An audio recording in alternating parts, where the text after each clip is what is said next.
So I want to talk about President Trump's favorite word, tariffs. He says it's the most beautiful word in the language. I want to start with a specific question and then a couple of general ones. The specific, Jay Powell said last week in Chicago, in his speech to the Economic Club of Chicago, that, I'm quoting here, tariffs are likely to generate at least a temporary rise in inflation, and then he said inflationary effects could also be more persistent.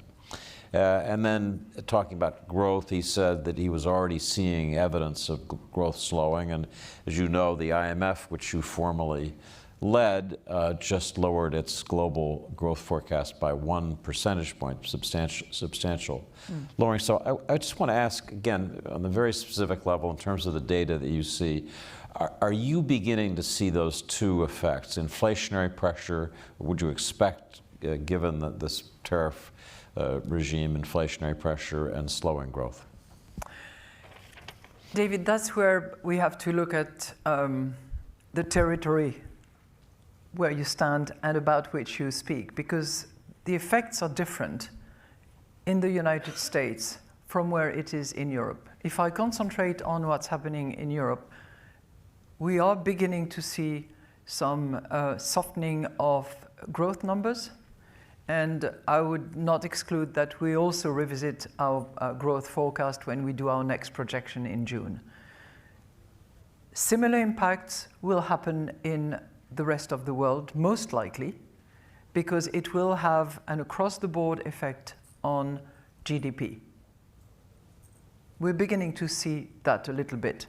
Not so much in the export numbers, because there's a buildup of inventory as we see it at the moment in anticipation of possible tariffs, but we're seeing that in PMI numbers, in intentions to purchase, intentions to hire. This is slowing down. On inflation, it's a different story. And while our economists are seeing a potential rise of inflation in the United States as a result of the tariffs, if such tariffs are increased more than they are at the moment, because prices will increase for the importers, and then the importers in the US will have to decide whether they reduce their margin or whether they transfer the price increase to the consumers. If the latter, then obviously it will be inflationary.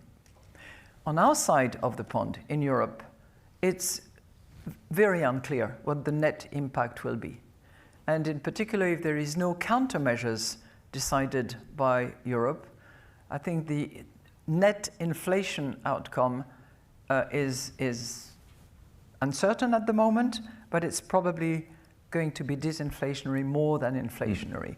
But the net impact is, number one, difficult to assess because we are in a world of hypotheticals.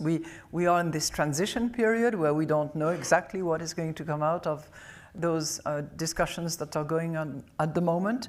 And we also have to be careful about the time frame within which we assess the situation. There's the short term, and then there is something that happens in the longer term when you take into account potential rerouting of products. Assume for a second that the tariffs remain very high between the United States and China. China will have overcapacity, will want to reroute its exports somewhere, possibly to Europe. That would have a dampening impact on prices. There will be some very strong fiscal measures taken by the Europeans. If you look at what Germany is going to do on the fiscal front by investing in this infrastructure long-term plan, as well as beefing up significantly the investment in defense, that will weigh on the other side of the balance and will have a more inflationary impact. So it's a balancing act. It's one where you have to take a short and a longer term view, and where the net impact is uncertain as far as Europe is concerned.